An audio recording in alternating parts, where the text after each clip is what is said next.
pois sua boca fala do que o coração está cheio.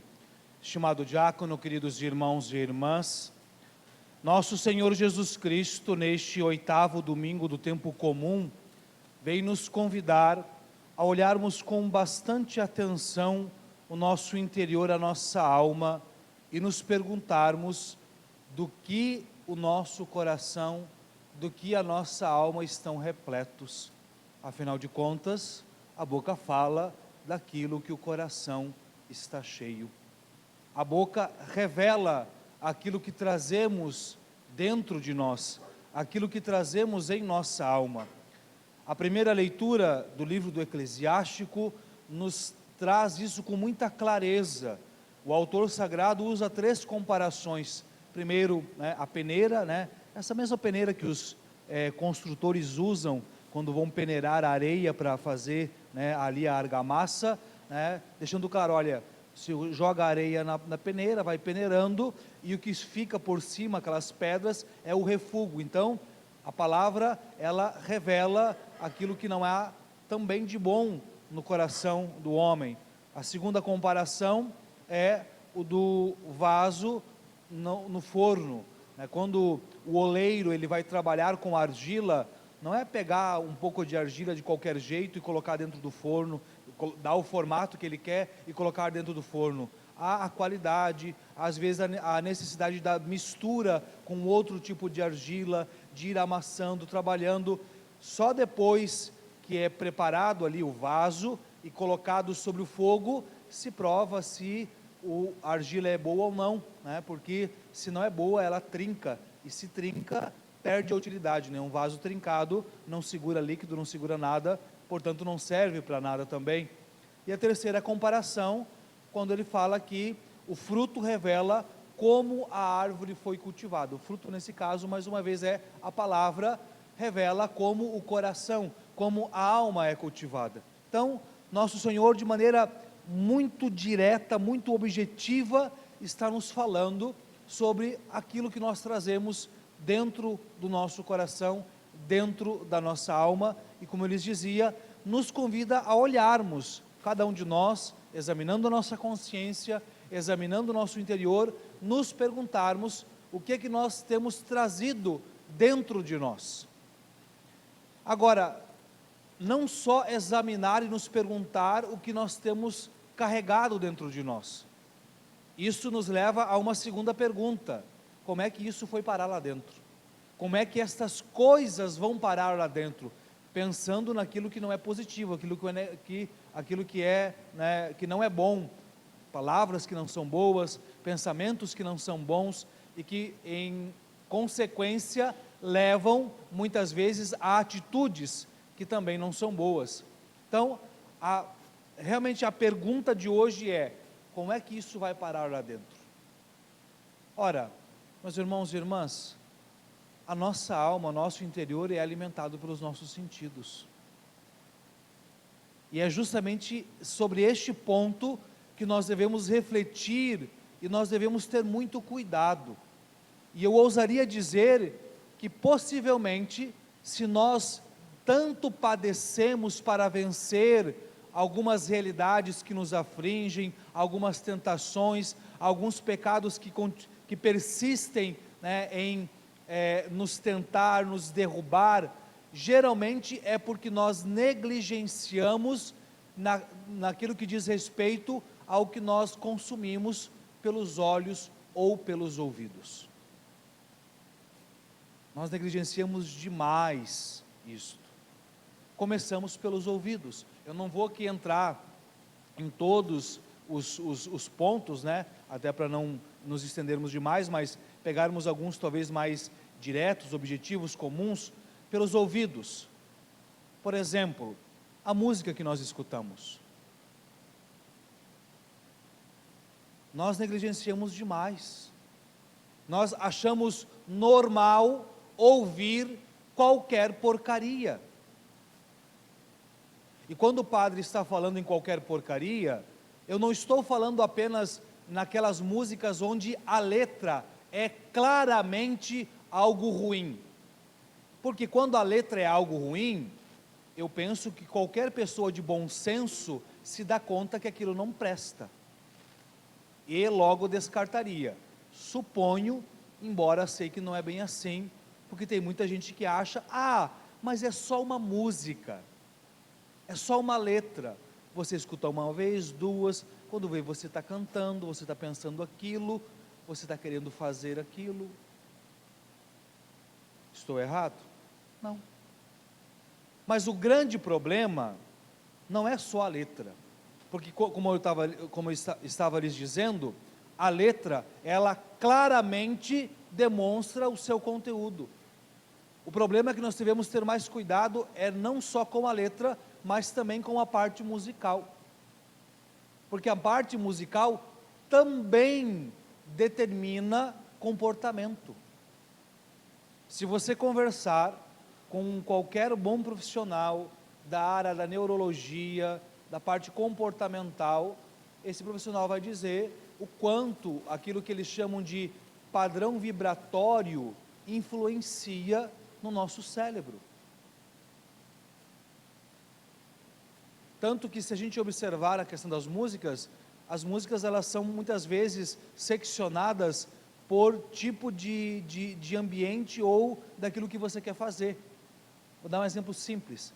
Quem de nós já não assistiu às vezes um filme daqueles que relatam coisas históricas, antigas, por exemplo, e que quando vai, e a gente vê no filme, quando vai acontecer uma batalha, por exemplo, uma guerra, os soldados marcham ao som do rubor, né, de tambores, de bumbos. Para que é aquilo? Não tem uma coisa mais útil para fazer no início de uma batalha do que tocar bumbo, tocar tambor? Porque o som marca um ritmo que leva aquela pessoa a se encorajar, a se entregar, né, a ter um sentimento de eu vou para dentro, mesmo que eu vou me machucar, mesmo que eu morra, mas eu vou lutar. Então, a música, ela leva, tem músicas que o som delas provoca a parte emocional, a saudade, a tristeza, ou a alegria, a euforia. Então, o padrão vibratório determina o comportamento, muitas vezes, em algumas ocasiões. Então, não é assim, a gente não sai, como se diz, ilesos daquilo que nós acabamos ouvindo muitas vezes. Eu estou fazendo esse caminho para mostrar que, infelizmente, a gente pode falar daquilo que nos cerca, a nossa cultura no Brasil é muito pobre, é miserável nesse sentido. Não só na letra, porque assim, a imensa maioria das letras é um lixo, é uma porcaria, e as pessoas depois não entendem porque que há tanto divórcio, há tanta separação, há tanta ansiedade, há tanta depressão. É só reparar, começa pela letra, mas vamos também para o padrão vibratório das músicas, que não tem riqueza. As melhores músicas, eu estou falando aqui no sentido musical, agora esquece a letra, só a parte de composição musical, são pobres, muito pobres. Geralmente é a mesma batida para tudo, só muda pequenas coisas. Então já começa por aí, já começa pela pobreza. Eu sei que pode ser que o padre seja injusto na comparação, mas eu vou fazer a comparação com um tipo de música que é indubitavelmente bom, música clássica. Você pega a partitura de uma música clássica e compara com uma possível partitura dessa música que todo mundo ouve por aí, e você vê a grande diferença, a nuance de notas, de ritmo, né, de complexidade. Então, primeiro entra o aspecto da pobreza. Segundo, de onde vem aquilo? E aqui entra a gravidade da coisa. Um tempo atrás, o padre assistiu uma entrevista de um profissional da área da música, que ele fez uma viagem para o continente africano, né, e ele é especialista na área de percussão, e estando lá, ele teve contato com outros profissionais da área, e ele queria saber como é que lá, né, naquele país onde ele estava, eu não recordo o nome do país, mas como que era visto um ritmo que é original aqui do Brasil, do Rio de Janeiro, de São Gonçalo, né, o funk. E ele começou a fazer a batida na mesa para o outro rapaz, e outro rapaz disse: pelo amor de Deus, para com isso agora, porque isso aqui é um tipo de ritmo de batida de invocação de entidades que estão ligadas à questão sexual. Então, se você no meio de uma aldeia começar a tocar esse ritmo, as mulheres, elas começam, né, a se deixar conduzir por essa situação, e o negócio fica complicado. Eu não vou entrar em detalhes porque, né, não é ocasião para isso. Ah, padre, é exagero? É exagero, então me respondam por que nos lugares onde esses tipos de música que eu acabei de falar é tocado, acontecem as imoralidades que acontecem. Tudo bem que é a safadeza das pessoas também, né? Mas entra essa questão de como a música ela influencia. Então nós precisamos ter muito claro que nós não saímos ilesos se nós nos permitimos alimentar pelos ouvidos por porcaria, por lixo.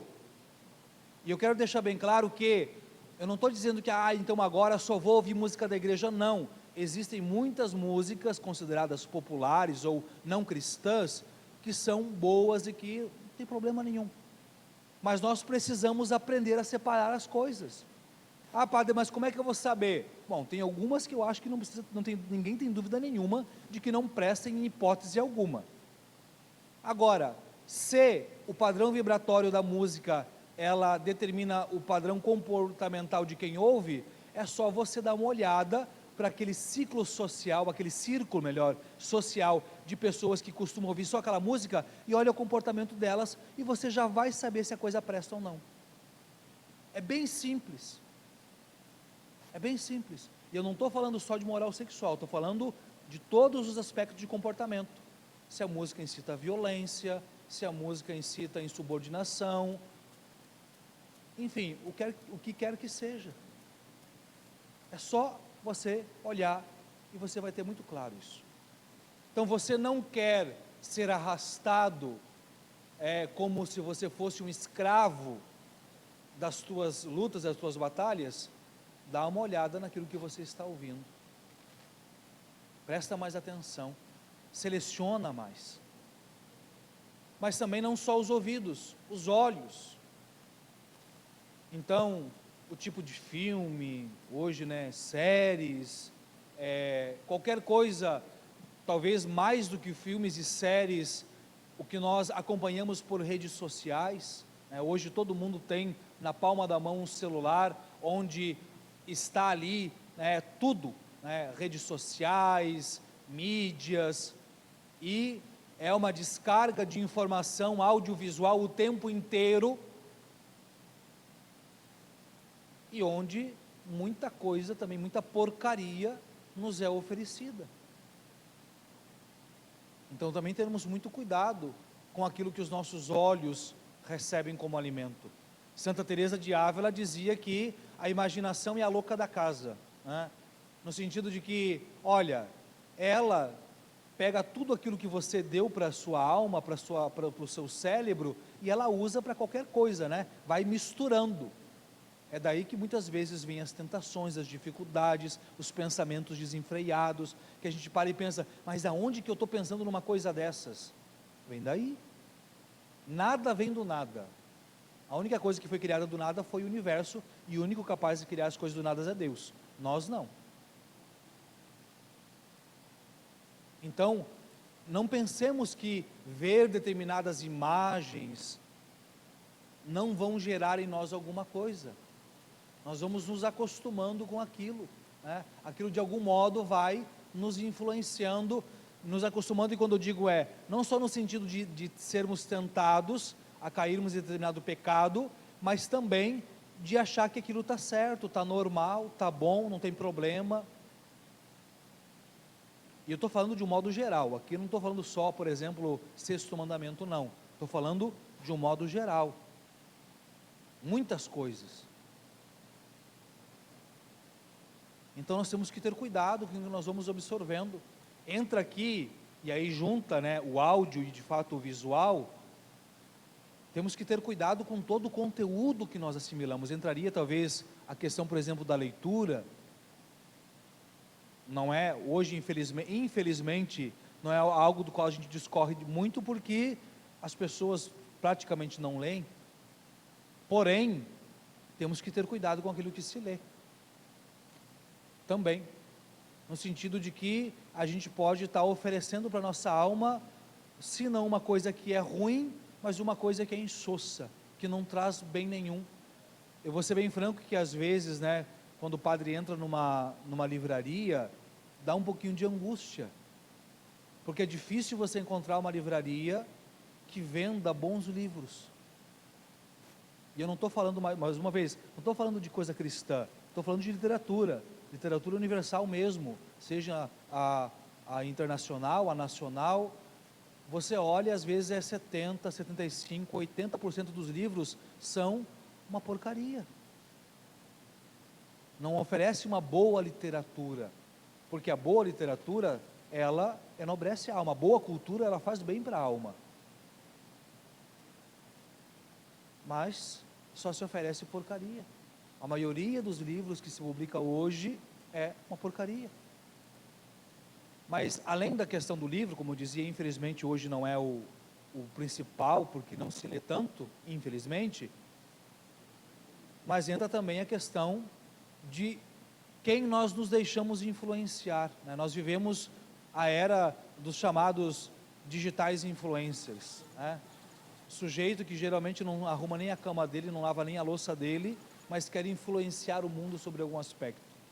Primeiro ponto que a gente tem que ter em consideração é que digital influencer geralmente é alguém que quer vender um conteúdo, só isso. Não necessariamente ele vive aquilo que ele diz que é bom viver, né? Já começa por aí, já é uma mentira, a maioria das vezes.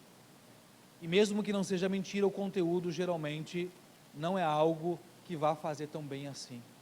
A gente precisa ter um filtro. Eu não estou dizendo, vamos entender uma questão aqui, eu não estou endemoniando a internet. A internet pode ser um excelente instrumento, haja vista os canais usados para evangelização, por exemplo, para o conhecimento nas determinadas áreas. Hoje em dia, qualquer área de conhecimento, qualquer área que você atue da tua profissão, você tem muita coisa literalmente ali na tua mão por acesso à internet. Isso é excelente, é ótimo, isso faz um bem tremendo, mas ao mesmo tempo tem muita porcaria. Então, aprender a filtrar, o que eu estou consumindo, o que eu estou deixando entrar na minha mente, né, no meu caminho de conhecimento, de busca de conteúdos. Será que eu vou me deixar influenciar por qualquer um que diz que é conhecedor desse ou daquele segredo, desse ou daquele caminho, eu vou me deixar influenciar? Sei que isso vai parecer um jargão, mas se há alguém que nós devemos nos deixar influenciar, nosso Senhor Jesus Cristo.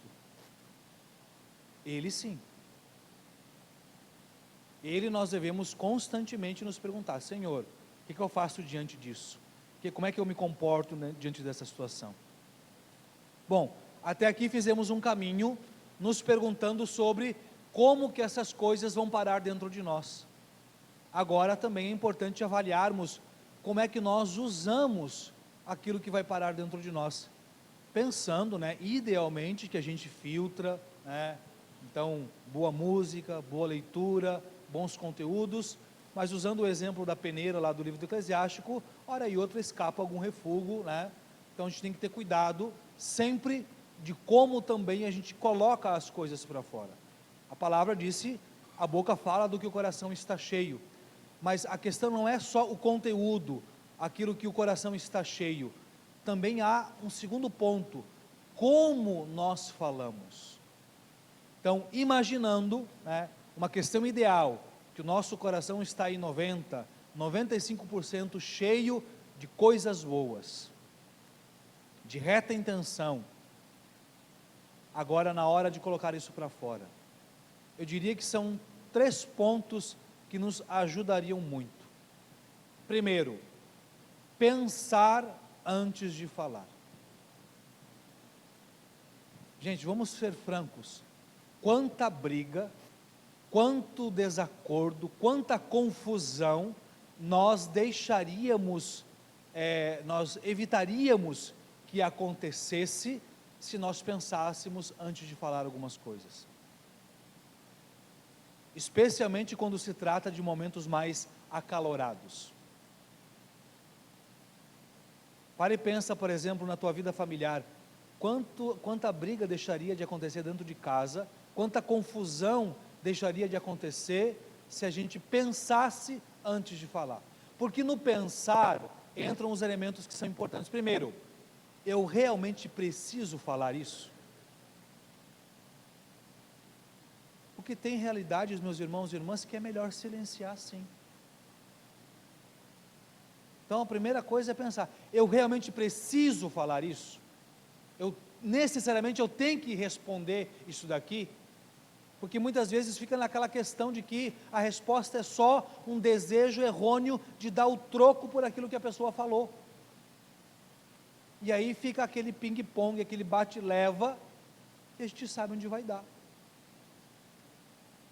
Então quando a gente pensa o que vai falar, primeiro eu preciso falar? Tá, ok, vamos imaginar que sim, eu preciso, mas em que momento eu posso falar isso? Este é o momento, ou eu posso deixar isso para depois? Ou é recomendado, é melhor que eu deixe isso para depois, porque eu vou estar com o ânimo mais tranquilo, a outra pessoa também, eu posso chamar ela com calma e dizer, e agora então eu posso falar? Eu estou supondo aqui uma discussão, mas isso se aplica a tudo, às vezes a coisas banais do dia a dia, a uma palavra simples, a uma troca de conversa simples, que não necessariamente é o princípio de um desacordo, de uma discussão. Às vezes lá no cotidiano da família, do trabalho,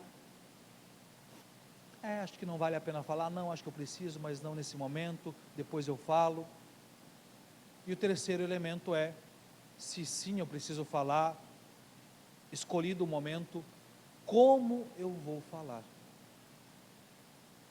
Porque o modo como eu falo também determina muita coisa.